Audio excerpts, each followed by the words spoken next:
দামোদর সরকারের সই নকল করে এবার অজান্তার টাকা তুলতে গিয়ে হাতে নাতে ধরা পড়ে গেল ঝাঁপিয়া দামোদর বাবুর হাতে। হ্যাঁ বন্ধুরা, এমনটা হতে চলেছে আজকের পর্বে।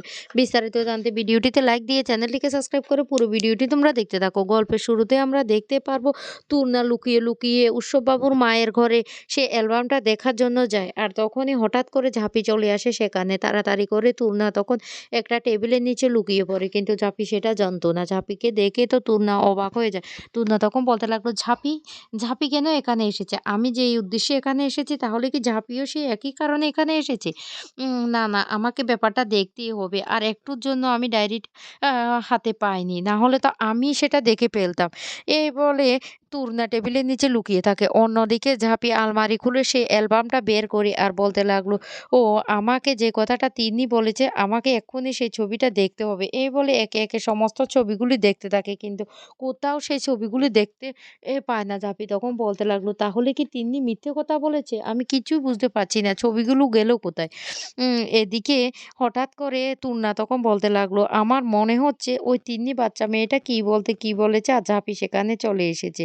আর তখনই সেই মুহূর্তে উৎসববাবুর মা বাড়িতে চলে আসে। আর এসে ঘরের মধ্যে ঝাঁপিকে দেখে বলতে লাগলো, "ঝাঁপি, ঝাঁপি তুমি এখানে এত রাতে আমার ঘরে কি করছো?" এই বলে রেগে যায় ঝাঁপির উপরে। তারপরে সে অ্যালবামটা মাটিতে পড়ে থাকতে দেখে বলতে লাগলো, "তুমি আমাদের পারিবারিক অ্যালবাম নিয়ে কি করছো?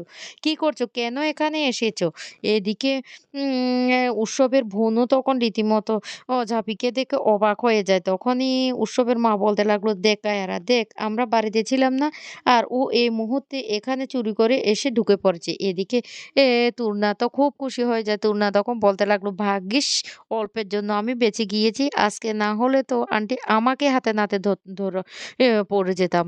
একটুর জন্য বেঁচে গিয়েছি, ঝাঁপিকে ধরে ফেলেছে। এবার আমাকে না এখান থেকে বেরিয়ে যেতে হবে।" এদিকে উৎসবের মা ঝাঁপির হাত ধরে টানতে, টানতে বলতে লাগলো, "এক্ষুনি তুমি এখান থেকে বেরিয়ে যাও। কেন তুমি এখানে এসেছো? কেন এসেছো এখানে?"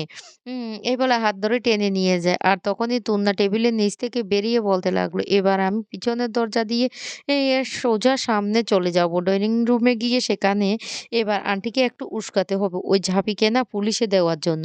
ঝাঁপির চ্যাপ্টার না এখানে ক্লোজ করে ফেলবো। এমনিতে ঝাঁপি আর এ বাড়িতে আসবে না আমার মনে হচ্ছে। আমার যতটুকু ধারণা ও আর এ বাড়িতে আসবে না। তারপরে তারপরও আমাকে না আন্টিকে একটু উস্কাতে হবে।" এদিকে ঝাঁপিকে জিজ্ঞাসা করতে থাকে উৎসবের মা বারবার করে যে সে কেন এত রাতে তাদের বাড়িতে এসেছে। তখন ঝাঁপি বলতে লাগলো, "বিশ্বাস করুন আমার মেয়েটা না আপনাকে দেখেছিল ঐদিন একটা ছবির সামনে বসে, বসে কাঁদতে। আর ও আমাকে বলেছে তাই আমি ই সেইজন্য এসেছি।" তখন উৎসবের মা রেগে বলতে লাগলো, "ও একটা ছোট্ট বাচ্চা মেয়ে কি দেখতে কি দেখে ফেলেছে আর সেইজন্য তুমি এত রাতে আমাদের বাড়িতে চলে এসেছো তদন্ত করতে। আমি না এই জিনিসটা মেনে নিতে পারছি না। আমি সহ্য করতে পারছি না এই জিনিসটা। তুমি কেন, কেন এত রাতে একা, একা আমার ঘরে এসে তাও আবার আমার আলমারি খুলে আমাদের পারিবারিক অ্যালবাম নিয়ে তুমি ঘাটাঘাটি করছো। এটা জাস্ট আমি মানতে পারছি না। তোমরা না এমনিতে আমাদের পরিবারের উপর এমন হাত ধুয়ে পড়েছো। কেন এমনটা করছো? আমি তো সেটা বুঝতে পারছি না।" আর তুন্না তখন সেই মুহূর্তে সেখানে চলে আসে। তুন্না তখন বলতে লাগলো, "আন্টি, আন্টি এক কাজ করুন, ওকে এভাবে ছেড়ে দিবেন না। ওকে পুলিশে দিন।" তখনই কায়হারা বলতে লাগলো, "সর্বনাশ! পুলিশের ঝামেলা হলে কি বলতে কি চলে আসে?" কায়হারা তখন কাছে এসে তুন্নাকে বলতে লাগলো, "তুমি, তুমি এখানে কি করে আসলে?" তুন্না তখন বলতে লাগলো, "জাস্ট আমি তো এইমাত্র এখানে এলাম। আর এসেই তোমাদের কথাবার্তাগুলি শুনতে পেয়েছি। ওর এত বড় সাহস! ও আন্টির ঘরে গিয়ে ওর ওর আলমারি থেকে অ্যালবাম বের করেছে। ওকে পুলিশে দেওয়া দরকার।" এদিকে উৎসবের মা তখন বলতে লাগলো, "না, পুলিশি ঝামেলা কিছুতেই করা যাবে না। কি খুঁজতে কি বেরিয়ে আসে? না, না সেটার দরকার নেই।" তখন তাড়াতাড়ি করে উৎসবের মা এসে বলতে লাগলো, "না, উৎসবে দে এ এ ওকে কিছুতে পুলিশে দেওয়ার দরকার নেই। ওকে না ঘর থেকে জাস্ট বের করে দাও। আর এই বিষয়টা না আমি এবার কিন্তু উৎসবকে জানাবো।" এদিকে ঝাঁপির পুরোটাই সন্দেহ হয়ে যায়। ঝাঁপি তখন বলতে লাগলো, "আপনাদের পরিবারে কিছু তো একটা গন্ডগোল আছে। আর সেই রহস্যটা আপনারা লুকিয়ে রেখেছেন। এমন নয় তো যে আপনাদের পরিবারে সে রহস্য ঢাকার জন্য আপনারা আমাদের পরিবারের ছেলেকে আপনাদের ছেলে বানিয়ে রেখেছেন?" যা শুনে রীতিমতো চমকে যায় সেই উৎসবের মা তখন কিছুই আর বলতে পারে না। ঝাঁপি তখন বলতে লাগলো, "হ্যাঁ, আমি একটা অন্যায় করে ফেলেছি। আমার জায়গায় যদি আপনারা থাকতেন আপনারাও এমন করতেন।" তখন ঘাবড়ে গিয়ে উৎসবের মা বলতে লাগলো, "এই, এই একদম বাজে কথা বলবে না। তোমাদের পরিবার না সে শুরু থেকে আমাদের পরিবারের পিছনে লেগে উঠে পড়ে লেগেছ। কেন এমনটা করছো? আমরা কি সেটা বুঝতে পারছি না?" ঝাঁপি তখন বলতে লাগলো, "আমার জায়গায় যদি আপনারা থাকতেন তখন আপনারা কি করতেন বলুন? এত বৎসর পর আমরা আমার স্বামীকে খুঁজে পেয়েছি। আর একটু যেহেতু সূত্র পেয়েছি, আমরা কি সেটাকে তদন্ত করব না? আপনারা হলে কি করতেন বলুন? কি করতেন?" তখনই উৎসবের মা রেগে বলতে লাগলো, "শুনুন, আমি এত কথা শুনতে চাই না। তুমি এক্ষুনি এ বাড়ি থেকে বেরিয়ে যাও। না হলে কিন্তু আমি কিন্তু সবটা কিন্তু বলে দেব।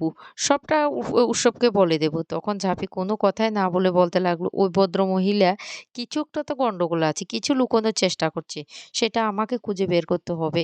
আর তখনই উৎসবের মা মনে, মনে ভাবতে থাকে সেই কায়রার কথাগুলি। কারণ যখন তিনি সেই ছবিগুলি দেখে ফেলেছিল কায়রা তখন তার মাকে বলেছিল, "মা ঝাঁপির মেয়েটা ঠিক কিন্তু ঝাঁপির মতোই চালাক। ও যদি কাউকে কিছু বলে ফেলে তার আগে আমাদেরকে না এ বাড়ি থেকে ছবিগুলি সরিয়ে ফেলতে হবে।" কিন্তু উৎসবের মা কিছুতেই সেটা করতে রাজি ছিল না। উৎসবের মা বারবার বলতে লাগলো, "এটাই আমার ছেলের শেষ স্মৃতি। আমি এই কাজটা কিছুতেই করতে পারব না কিছুতেই করতে।" তখন কায়রা বলতে লাগলো, "মা পরে ও কোনো ঝামেলা হওয়ার থেকে না আমাদের এই ছবিটা সরিয়ে ফেলাই দরকার।" এদিকে ঝাঁপিয়ে দাঁড়িয়ে, দাঁড়িয়ে বলতে লাগলো, "কিছু একটা গন্ডগোল আছে। তবে সেই গন্ডগোলটা কি সেটা আমাকে খুঁজে বের করতে হবে। আমি যেটা ধারণা করছি সেটাই হতে পারে।" অন্যদিকে দেখা যায় কায়রার কথা শুনে তখন অন উৎসবের মা বলতে লাগলো, "আমার আমার তো আর কিছুই রইল না। আমার ছেলের এই স্মৃতিটুকু ছাড়া তো কিছুই রইল না।" তখন কায়রা বলতে লাগলো, "মা, আমাদেরকে কিন্তু ছবিগুলি সরিয়ে ফেললে আমাদের ভালো হবে। না হলে কিন্তু পরে কোনো সমস্যা হয়ে যেতে পারে।" তারপরে কায়রার কথা মতো সেই ছবিগুলি উৎসবের মা অ্যালবাম থেকে সরিয়ে ফেলেছিল। আর মনে, মনে বলতে লাগলো, "ভাগ্যিস আমি ছবিগুলি সরিয়ে ফেলেছিলাম। না হলে তো আজকে অনেক বড় একটা কেলেঙ্কারি হয়ে যেত।" এদিকে কায়ারাও থমকে বসে আছে।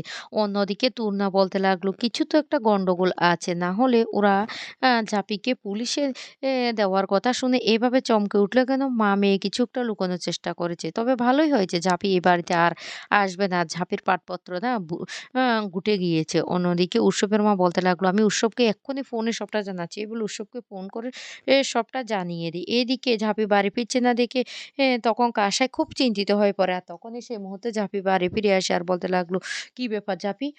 এতটা লেট করলি কেন?" ঝাঁপি তখন বলতে লাগলো, "জানো অ্যালবামে না আমি কোনো ছবি দেখতে পাইনি কিন্তু ও আমি ধরা পড়ে গিয়েছি।"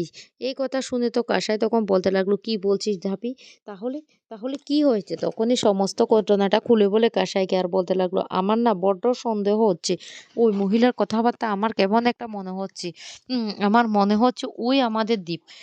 ওরা কিছু একটা লুকানোর চেষ্টা করছে।" তখন কাসাই বলতে লাগলো, "ঝাঁপি ই একটা না একটা সূত্র তো আমরা পেয়ে গেছি। তবে আমরা এবার চেষ্টা করব ওটা খুঁজে বের করার জন্য। সত্যিই কি ও আমাদের ভাই কিনা?"